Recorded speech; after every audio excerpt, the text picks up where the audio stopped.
Hello test mic. Yun.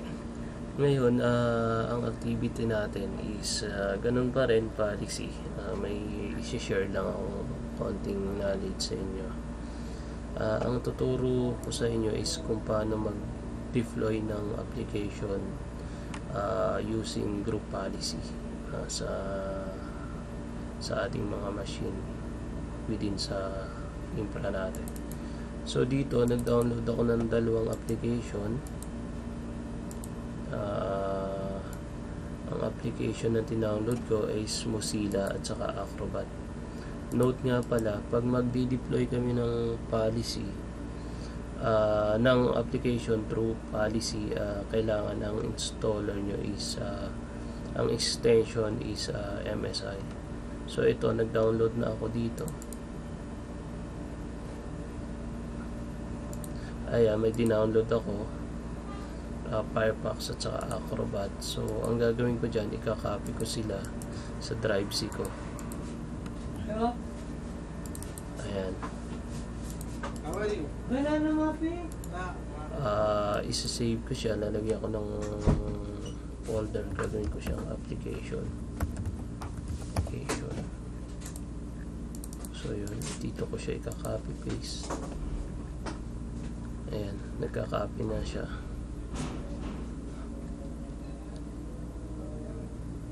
Ayan, kung mapapansin nyo, nakakopy na yung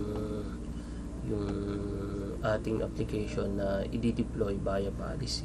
So yun, ngayon dapat yung folder na pinaglagyan natin, i-share nyo yan to everyone, kasi ang policy natin, huhugutin yan via network through network. So dapat naka-share siya, kasi kung hindi siya naka-share, hindi siya ma-access ng ating mga machine within the network natin. So yun, i-share natin siya specific, and then i-share natin siya everyone. So yun, add mo siya, kailangan full control siya, read and write, then share. So yun, na-share na natin yung application na i-deploy natin via policy. So ang gagawin natin, mag-create tayo ng policy sa ating network. So yun, click natin yung group policy. Since yung policy natin is di-deploy natin sa computer natin, may isa nga tayong client dito sa server natin. Check natin kung nasaan yung computer na yan. Ayan, kung mapapansin nyo, under siya ng all computer with company policies. So dyan ako maglalagay ng policies sa OU na yan. So yan yun. Previously yung mga activity natin, bali kung mapapansin nyo, ito rin yung server na ginamit ko, and then the same client na ginamit ko dito. Ngayon, ito, lalagyan natin ng policy. Kung mapapansin nyo, may mga policy na yan. Yan yung mga previous na ginawa natin, so dadagdagan lang natin. So punta tayo dito sa group policy and objects, create tayo ng new policy, new. So since installation na application to within our policy and network, so lagyan natin siya ng Contoso application installation policy. Ginagawa kong specific yung naming niya, yung naming convention niya, para madali nyo matandaan. So pag nakita nyo, ito pala to, alam nyo na sa tingin pa lang. So yun, kung napapansin nyo, meron na akong application, Contoso application installation policy. So mag-e-edit ako, edit ko siya. So yan, edit. Gaya nga ng sabi ko sa inyo, may dalawang settings tayo dito sa group policy management editor.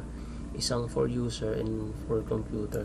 Since for computer yung gagawin natin, ignore natin si user configuration, focus tayo sa computer configuration. So policies, and then since software yung i-deploy natin, so focus tayo sa software. Ayan, right click nyo lang yan, new package.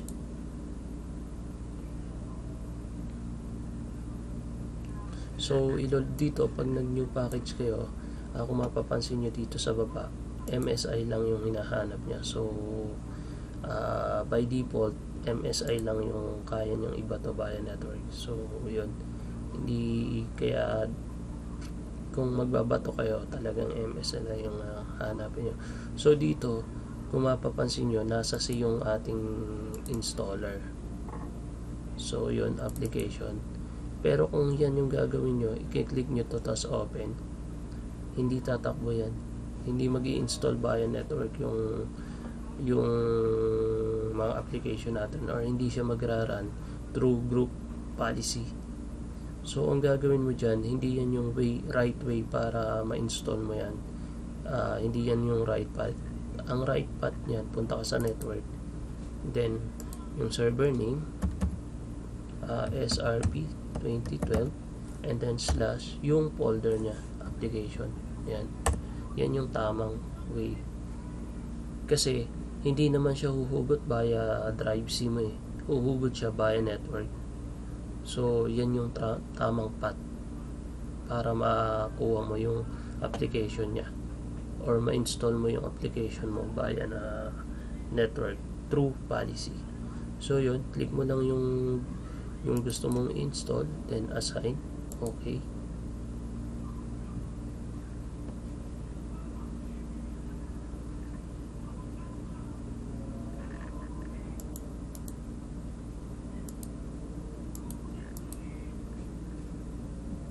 Tayin mo lang siya hanggang makita mo yung application mo dito.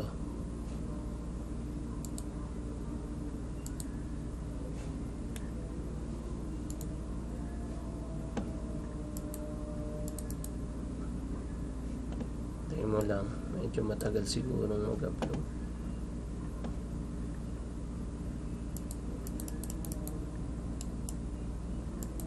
New package, i-upload din natin si Mozilla.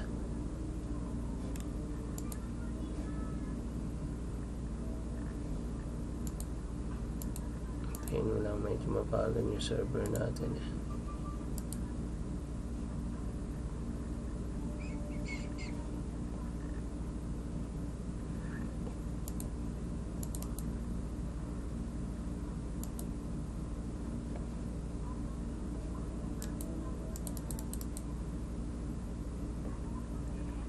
Tayo mo lang kasi medyo malaki yung si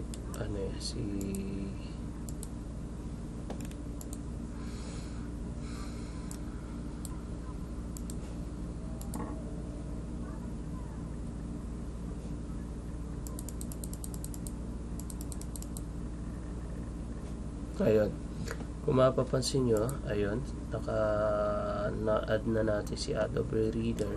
So new package tayo, i-deploy naman natin si Firefox. So assign, same, tayo din natin. So yun, refresh natin siya, and then right click natin, redeploy application, yes mo lang, same as here sa Mozilla.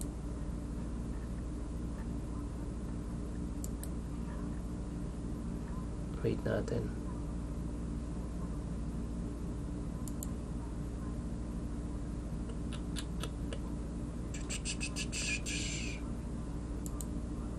Tingnan natin.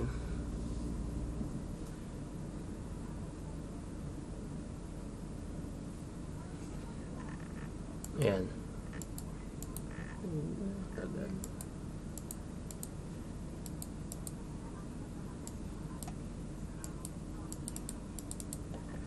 Tayo natin na maklik natin yung si Mozilla, kasi yan, maklik na natin. Ganun din, same as process, redeploy natin, yes. So once na redeploy na natin siya, punta tayo sa CMD, gamitin na yung GP update /force. Yung GP update /force na yan yung magpo-force sa ating policy para bumaba sa ating mga machine through network. So once na nag-succeed na yung update natin, punta tayo sa client. So ganun din process natin dito. CMD GP update /force. So yun.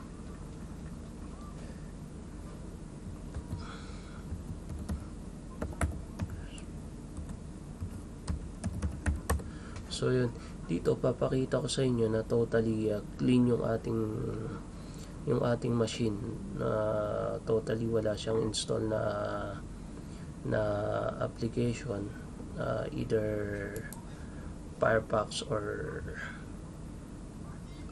Acrobat.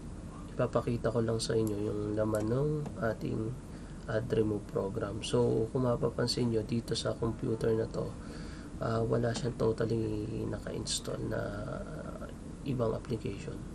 So kung mapapansin nyo, malinis siya. So ito, nanghingi siya ng logout. Sabi dito, meron daw policy na dagdag. Wait, hindi pa natin nalilink pala yung policy natin. So ilink muna natin, right click or drag mo na lang dito sa computer. Okay, then say update ulit natin.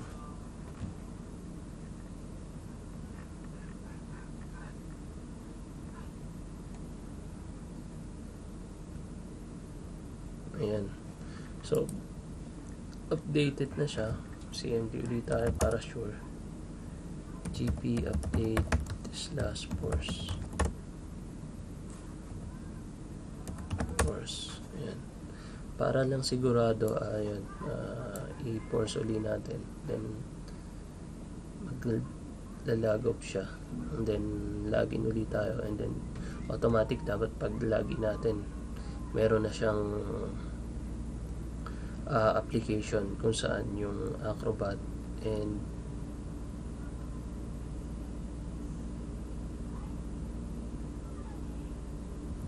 try testing. Okay, parang hindi nagsisync yung policy natin, pero let's see, let's try.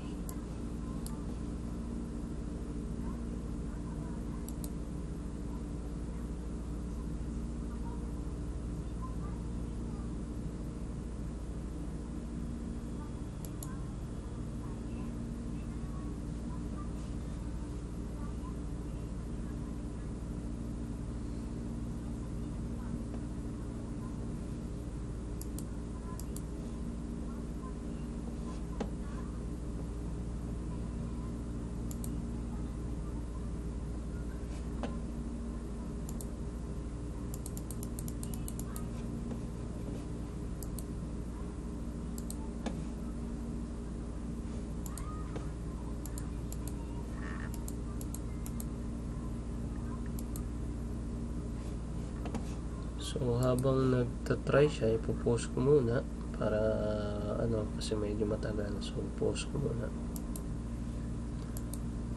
So yun, ayan, kung nakikita nyo, nagre-restart na yung machine ko, nag-restart na. So ayan, yan na yan, starting Windows.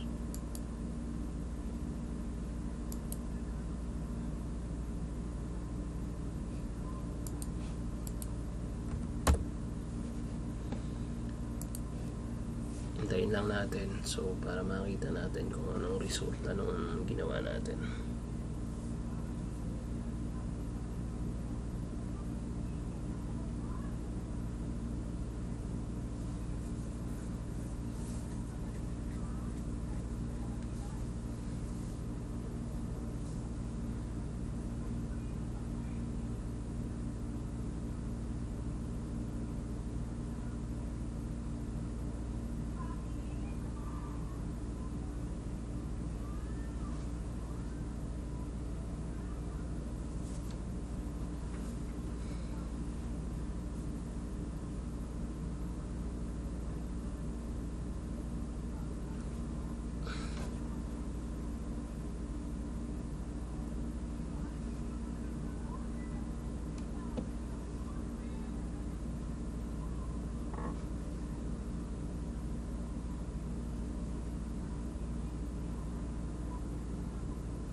So ayan, habang nag-iikot siya, hanap tayo ng user na pwede natin gamitin para pan-login.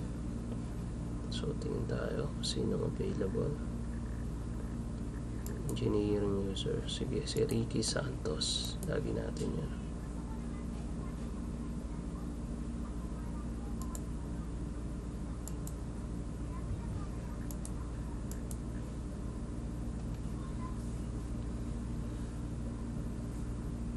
So siguro kaya gantong katagal tong process na to, ini-install na niya yung application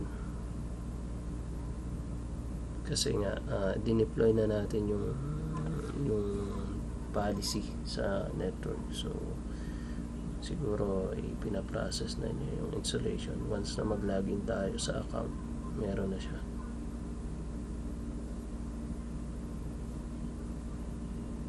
Mozilla and Acrobat.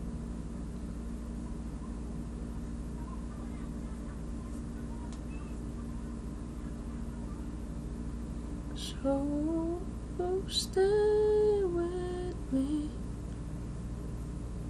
I will stay with. Ang tagal niya mag-install, okay lang, huwag kang mainip. Hintayin mo lang, oh, matatapos din yan.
So stay with me,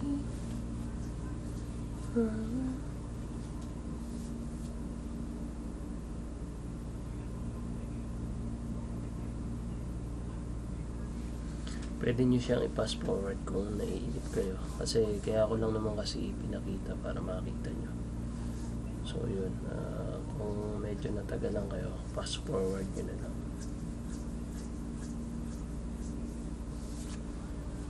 Ang ano lang kasi dyan, para makita natin talaga kung nag-install siya. So yan, login tayo, gamitin natin si Ricky Santos, switch user tayo, Ricky.Santos,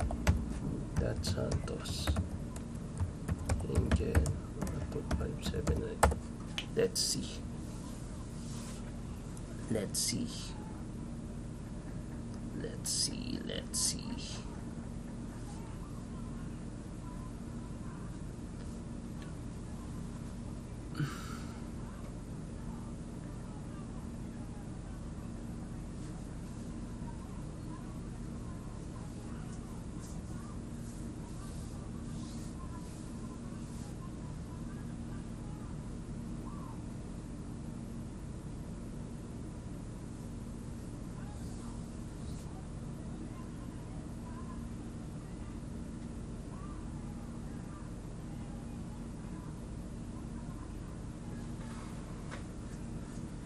So stay with me.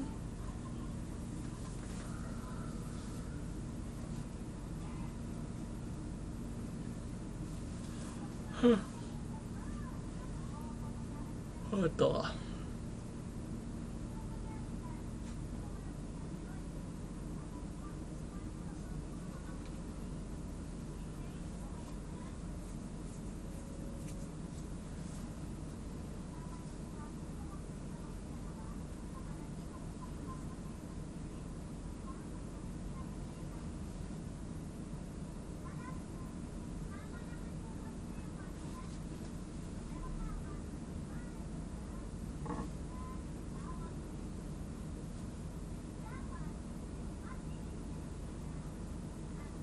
So yun, success ang ating operation.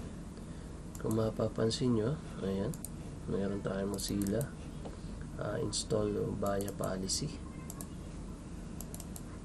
So yun, Mozilla Firefox success. And then our Acrobat Reader was installed successfully.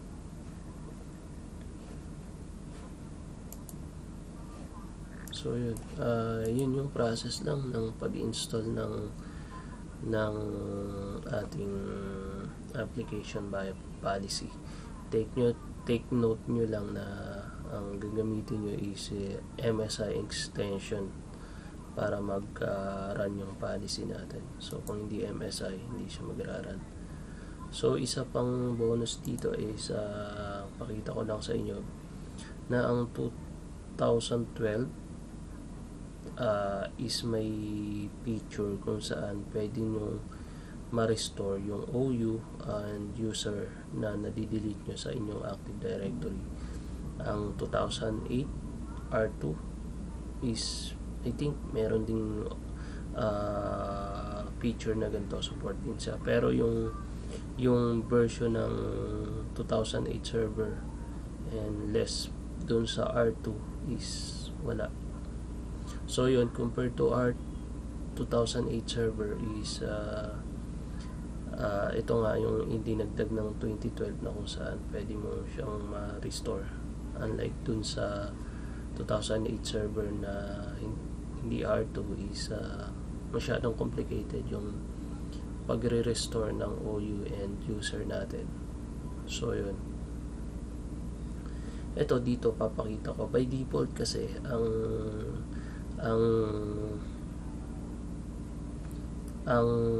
pagre-restore ng OU and users natin is naka-disable.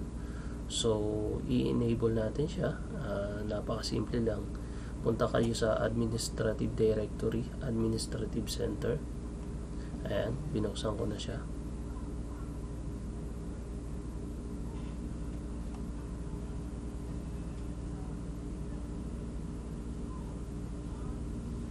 Ayan, kung napapansin nyo, ayan, pinaksan ko na yung administrative center natin. Medyo slow lang yung process, pero ito na yun. Kasi mabagal yung laptop ko eh. So yun, dito kung mapapansin nyo, punta lang kayo dito sa Contoso local.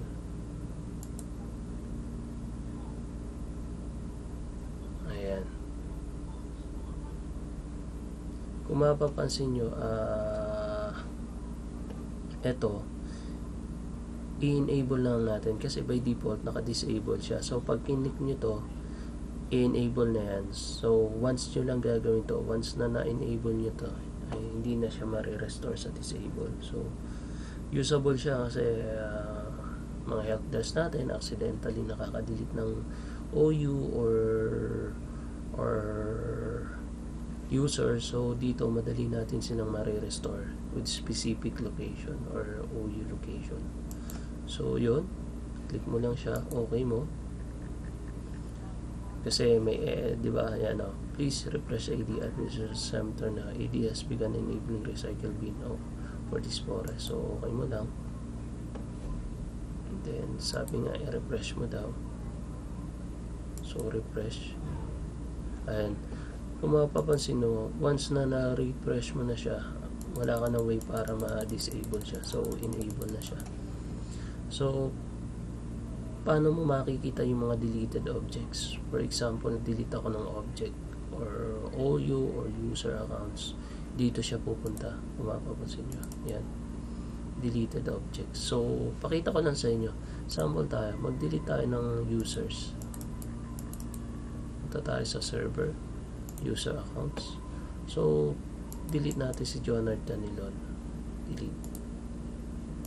So ayan, nag-delete tayo ng isang user. Kung mapapansin nyo, refresh natin. Ayan, kung mapapansin nyo, deleted objects, si Jonard Danilon. So yun, kung mapapansin nyo yung details niya, nasa engineering OU siya. Ayun, under ng Contoso domain. So ayun, pwede mo siyang i-restore. Mapapansin nyo sa Active Directory niya, wala na. So yung gagawin natin, i-restore niya kasi accidentally na delete lang naman siya hindi siya totally delete. Restore, pag ni-restore mo yan, automatic dun sa specific OU niya na engineering pupunta. Restore to, pag ni-restore mo siya, restore to, mamimili ka kung saan mo siya location, kung gusto mong ilagay, kunyari sa engineering, sa sales, sa IT. So, since under siya na engineering, ang gagawin ko lang dyan, restore. So yun, kita nyo na wala. So ibig sabihin, na-restore na siya. Pag tinignan nyo dito, nag-refresh tayo, ayun, bumalik na siya. So yun yung isang mabisang paraan na pwedeng nating magawa just in case ma-delete natin yung user accounts na accidentally. So meron pang isang way dito. Pagka kunyari ito si sales, yung maunti lang yung users, ito si engineering na lang, kunyari si engineering, i-delete ko yung OU niya. So yun, delete. So yun, sabi dito, you don't have sufficient privilege to delete engineering users, or this object is protected from accidental deletion. Salamat. Salam. How are you? Fine. Need one help. I will create my tutorial here. So Just give the connection after you take this one. okay, later I will make a tutorial here. So Okay, I take will your time. finish this first. No problem, take your time. Okay. So yun.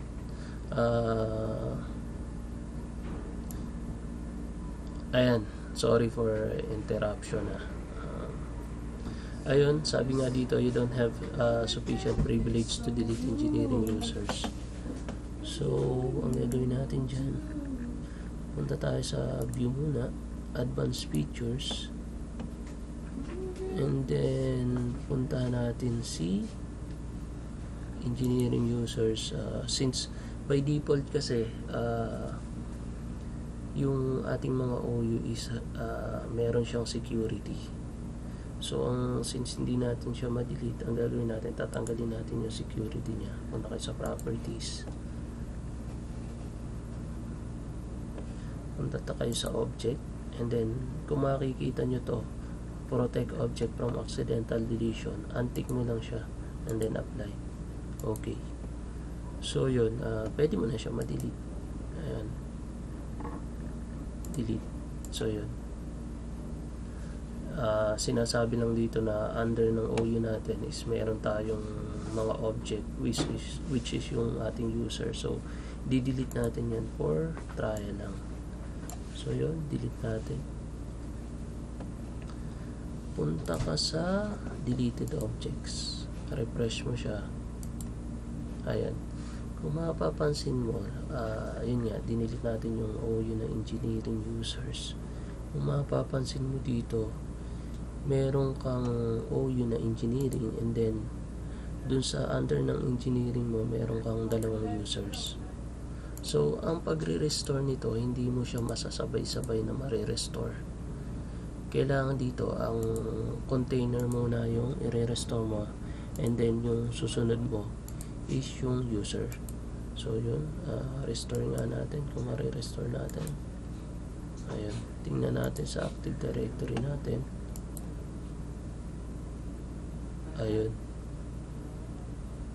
Ayun, kung napapansin nyo, ayun, under engineering meron na siya, pero yung users natin wala pang, hindi pa nare-restore.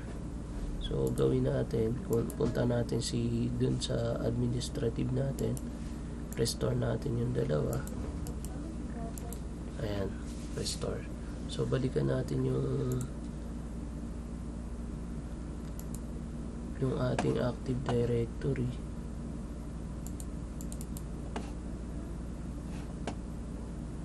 Mabagal.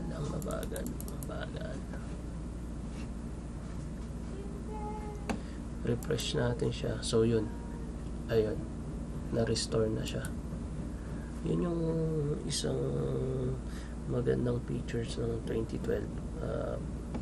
Compare mo siya sa mga previous server natin. Yun yung magandang features niya, na madali tayo makapag-restore ng mga accidentally deleted objects natin or OU na nade-delete. So yun, yun yung isa pang policy na pwede kong maturo is kung paano tayo mag-deploy ng, kunyari yung company nyo may specific siyang wallpaper na papagamit mo sa buong infra mo. Ang gagawin mo dito, mag-create ka ng isang wallpaper kung saan yun lang yung papagamit mo. So meron ako ditong inilagay.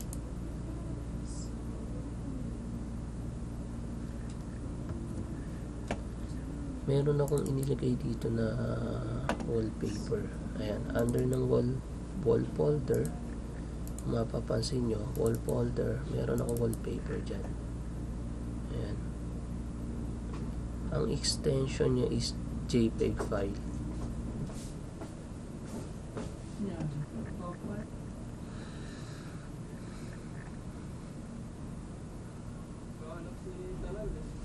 Ah.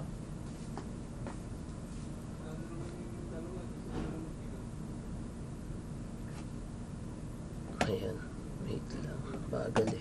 Hinahanap.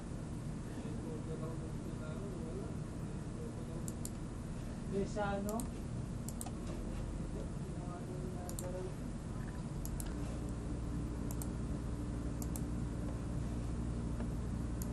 Ayun, yun. Nasaan na nga ba ako? Ayun, gagawa tayo ng policy kung saan magdi-deploy tayo ng wallpaper sa ating mga desktop. So, yun. Dito tayo sa group policy objects. Isa pa. Take note nga pala, ganun din yung gagawin nyo sa wallpaper nyo. I-share nyo din siya with everyone, read and write. So yun, done. Ayan, punta tayo dito, create tayo ng new puntoso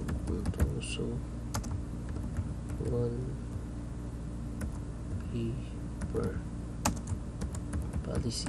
So yun, wallpaper policy siya. Gagawin natin dyan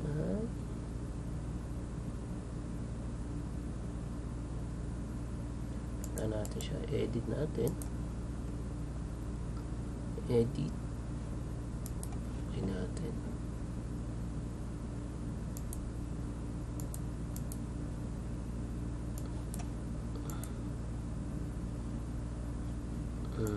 punta natin si administrative templates, desktop. Ayan, under nito yung desktop wallpaper. Enable natin wallpaper, yung path ng ating wallpaper, properties, sharing, ayan, control C, control B, yan yung path, pero yung file ilalagay nyo din, since wall siya, .jpg yung file name, ayan, center, stretch natin siya, apply, okay.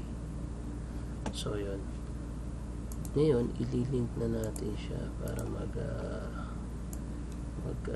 mag-process na yung ano natin. So yun, nakalink na, update natin.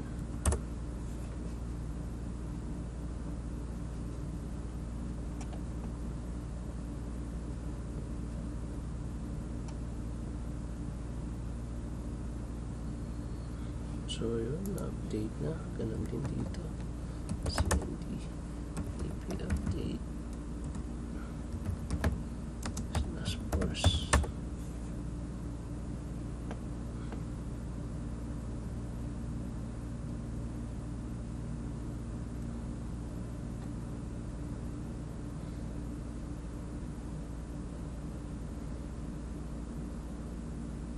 Ayan, updated na siya. Sabi niya mag-log off daw. Yes.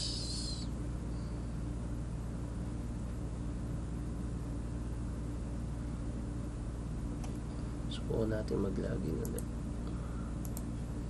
Gamit si yan 79.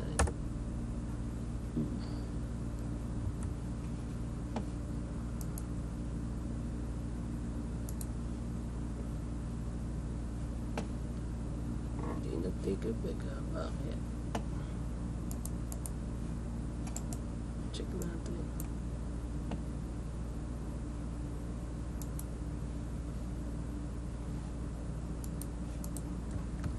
CMD.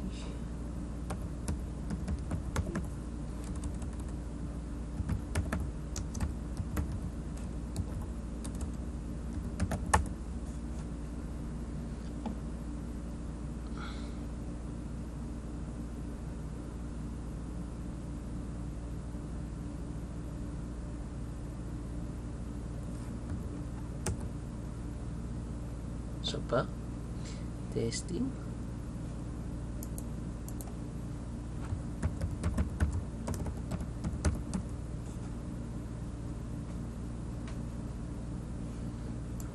Oh, wala pa rin. So, double check na natin. Paalisin natin. Hindi ito. Kasi, di ba, ginawa natin siya sa user. So, ililink natin siya kunyari sa sales user kunyari. Link natin siya sa sales user. Engineering user.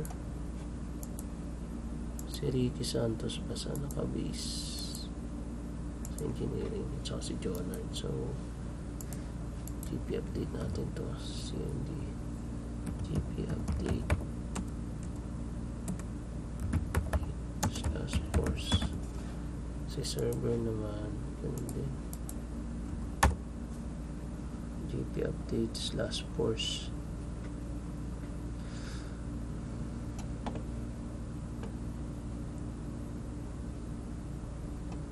So yun, check natin dito slash force tayo dito.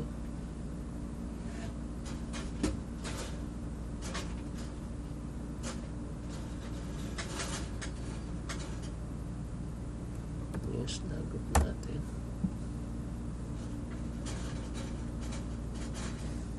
Login tayo.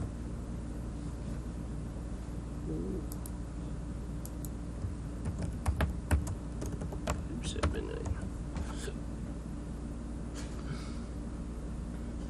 Ayun, kita nyo automatic siyang nag change. Subukan natin si sino ba? Si Jonard Danilo. Switch user tayo.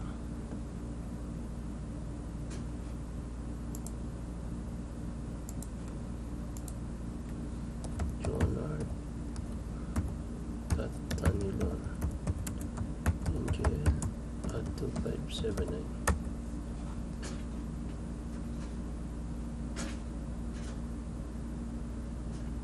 So yun, si Jonard Tanelad. Guys, turo ko lang yung pagkakamali natin kanina. Kanina, dineploy natin. Kung mapapansin nyo yung wallpaper, pag nag-edit tayo, ito, may bukas na tayo. Dito tayo. Yung desktop, di ba? Under siya ng user configuration, di ba? So, dapat i-deploy niya yun by user accounts. Kasi, kanina, nangyari, dineploy natin siya via computer. Kaya hindi nag-run. So, kung mapapansin nyo, sige, si engineering, si Ricky, at saka ano, dineployan ko rin si sales, di ba? Si sales. Under ng sales, meron tayong Boy Salty, Kamote ako. So, try natin yung mga account na yun. Switch users.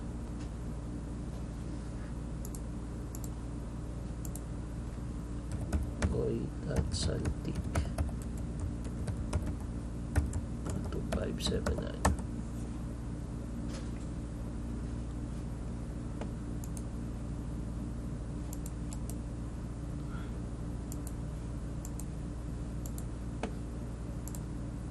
Ano nga? Sa sales.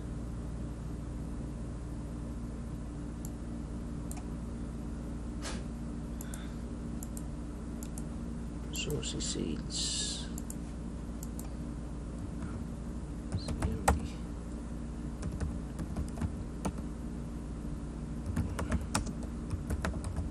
Force.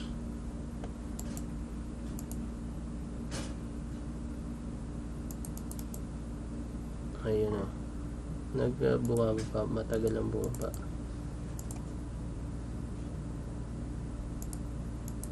Yes. Pero yun na siya.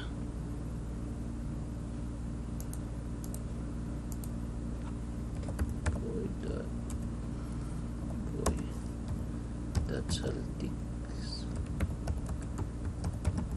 2579.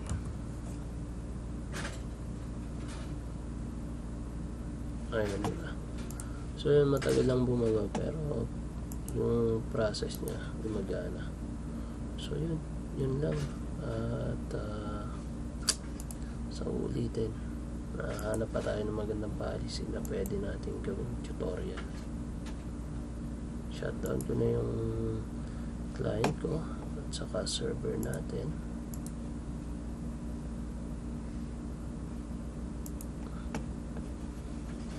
Para bumilis na uli yung laptop ko. Shutdown natin. Sana may natutunan kayo ulit kahit pa paano. At sa susunod ulit natin pagkikita. Ayun. Babush.